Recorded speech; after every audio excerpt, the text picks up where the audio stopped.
بسم اللہ الرحمن الرحیم۔ جنگ بدر اسلامی تاریخ کی ایک اہم جنگ ہے، جس جنگ میں مسلمانوں کی تعداد بہت تھوڑی اور کفار کی 3 گنا زیادہ تھی، مگر اللہ تعالیٰ نے اپنے فرشتوں سے اس جنگ میں مسلمانوں کی مدد فرمائی اور فتح حاصل ہوئی۔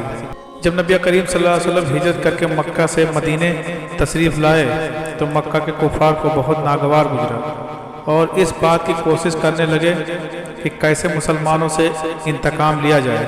ایک وجہ یہ بھی تھی کہ قریش کے ایک شخص عمر بن حجمی مسلمانوں کے ہاتھوں مارا گیا اور اسی کا بہانہ بنا کر کفار مکہ جنگ کرنے کے لیے آمادہ تھے۔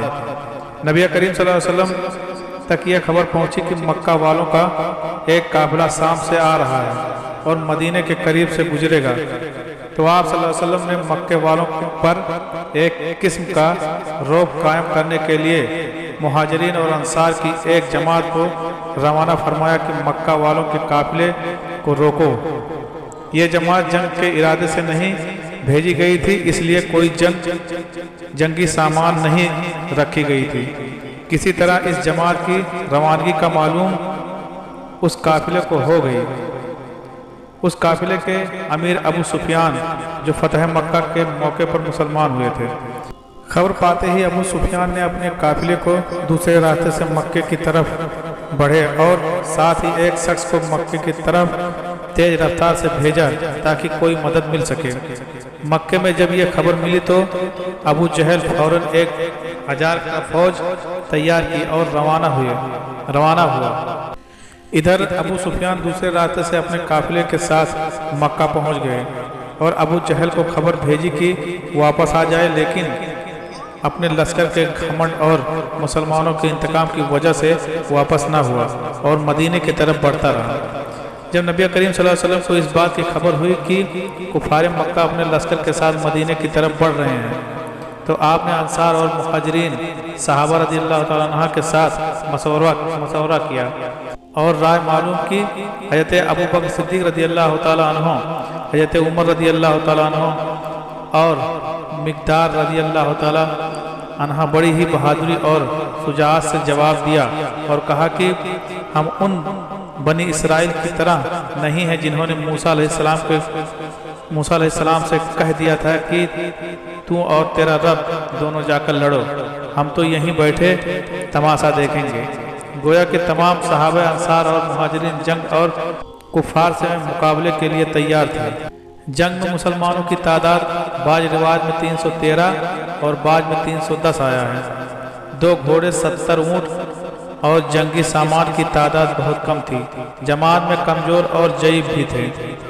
کفار مکہ کی تعداد تقریباً 1000 تھی، 300 گھوڑے، 700 اونٹ اور لڑائی میں پیش آنے والے سارے چیزوں سے لیس تھے۔ 17 رمضان سن 2 ہجری کا دن جب بدر کے میدان میں جنگ کا آغاز ہوا، صحابہ رضی اللہ تعالیٰ عنہ کی جماعت بھلے ہی کم تھی لیکن جوش و خروش میں کفار سے کہیں زیادہ تھی۔ نبی پاک صلی اللہ علیہ وسلم نے اللہ تعالیٰ سے رو کر دعا فرمائی، پھر آپ صلی اللہ علیہ وسلم نے 2 رکعت نماز پڑھی اور جھوپڑی سے مسکراتے ہوئے باہر آئے اور صحابہ رضی اللہ تعالیٰ عنہ سے خطاب ہو کر فرمایا کفار کی فوج کو شکست ہوگی اور وہ پیٹھ پھیر کر بھاگ جائیں گے، اور آپ نے یہ حکم دیا کہ جنگ میں ابتدا نہ کرنا۔ جنگ کی شروعات اس طرح ہوئی کہ عتبہ و شیبہ اور ولید بن عتبہ نکل کر میدان میں آگے آئے اور للکار کر مسلمانوں کی طرف سے 3 شخص طلب کیے۔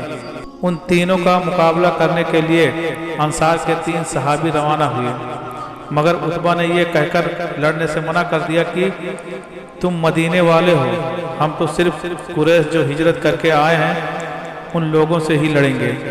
عتبہ کی بات سن کر نبی کریم صلی اللہ علیہ وسلم نے حکم دیا کہ اے عتبہ کے مقابلے کے لیے حمزہ بن عبد المطلب رضی اللہ تعالیٰ عنہ اور شیبہ کے مقابلے عبیدہ بن حرث رضی اللہ تعالیٰ عنہ اور ولید کے مقابلے علی بن ابی طالب رضی اللہ تعالیٰ عنہ جائیں۔ چنانچہ یہ حکم سنتے ہی تینوں حضرات میدان میں نکلے۔ مقابلہ شروع ہوا۔ حضرت علی رضی اللہ تعالیٰ عنہ نے عتبہ اور ولید دونوں باپ بیٹوں کو ایک ہی وار میں قتل کر دیا۔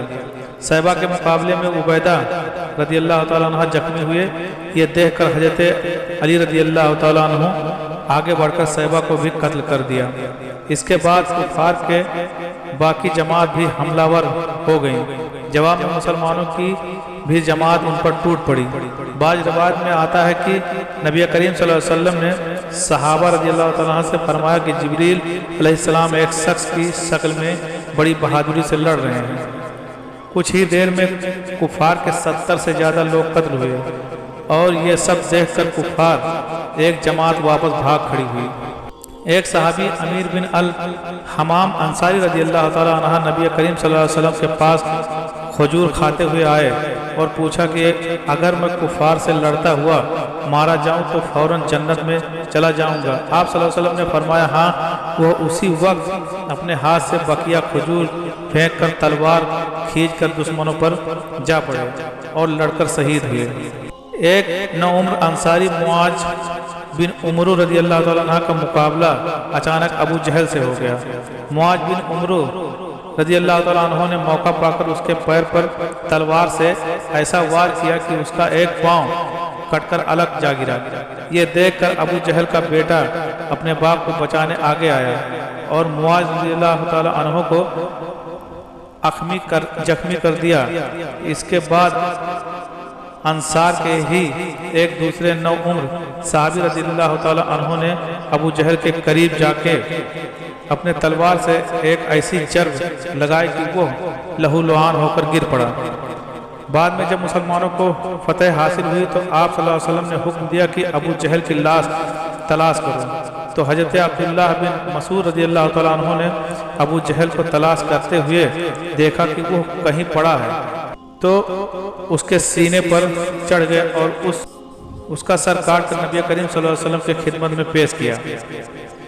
جنگ بدر میں کل 14 صحابہ رضی اللہ تعالیٰ عنہ شہید ہوئے، جس میں 6 مہاجرین اور 8 انصار تھے۔ شہیدوں کو وہیں دفن کیا گیا۔ انا للہ و انا الیہ راجعون۔